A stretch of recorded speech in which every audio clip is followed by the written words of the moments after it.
আপনি আমার সাথে একমত না হতে পারেন যে বর্তমানে যে আমরা যে কৃষিকাজটাকে প্রাধান্য দিই, যে এই কৃষিকাজ যেটা আছে, এই কৃষিকাজের ধারক এবং বাহক কিন্তু নারীরাই ছিল। যদিও বর্তমান দিনের ব্যাপারটা আলাদা, but at at the time of stone age নারীরাই কিন্তু এই জিনিসটাকে শুরু করে দিয়েছিল। ব্যাপারটা কীরকম যে তখনকার যুগে তো শিকার করে মূলত বাঁচত মানুষ, তো শিকারের ফলে কী হতো, আমাদের পুরুষ বাহিনী যারা আছে অথবা পুরুষ সমাজ যারা আছে, পুরুষরা তো শিকারে যেত। শিকারে যেতে যেতে একটা সময় শিকারকে এতভাবে ডেভেলপ করে ফেললো যে তারা পশু যারা আছে পশুদেরকে পালন করা শুরু করে দিল, যে শিকারের পরিবর্তে তারা পশু পালন শুরু করে দিল। যার ফলে তারা যখন পশুপালন করতো একটা নির্দিষ্ট জায়গায় পশুর পালকে রেখে ঘাস খাওয়াতো, যার ফলে ঘাস যখন শেষ হয়ে যেত তখন তাদেরকে আরেকটা জায়গায় মাইগ্রেশন করতে হতো। তো এভাবে তারা পশুপালনটাকে মাইগ্রেশন করে করে করে এক জায়গা থেকে অন্য জায়গায় পশুপালন করে বেড়াতো।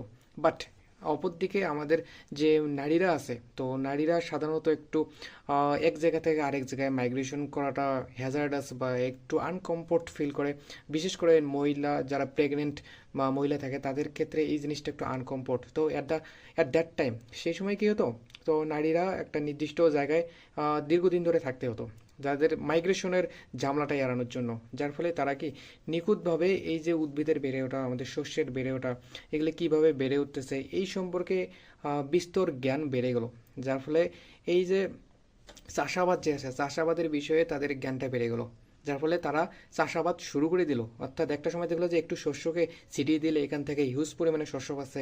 এভাবে দিনকে দিন একটা হিউজ পরিমাণে শস্য এখান থেকে পাওয়া যায়।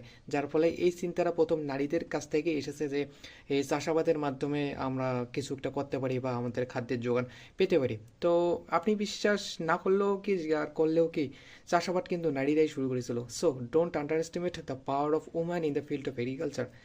তো আমাদেরকে এটা বিশ্বাস করতে হবে যে কৃষিকাজকে যেটা বলি আমরা, চাষাবাদের যে বিষয়টা, এটা কিন্তু নারীরাই শুরু করেছিল। আর অপরদিকে যে পশুপালনের যে ব্যাপারটা আছে, এটা আমাদের পুরুষদের অর্থাৎ পুরুষদেরই দ্বারাই শুরু হয়েছিল বা পুরুষরাই এর ধারক এবং বাহক।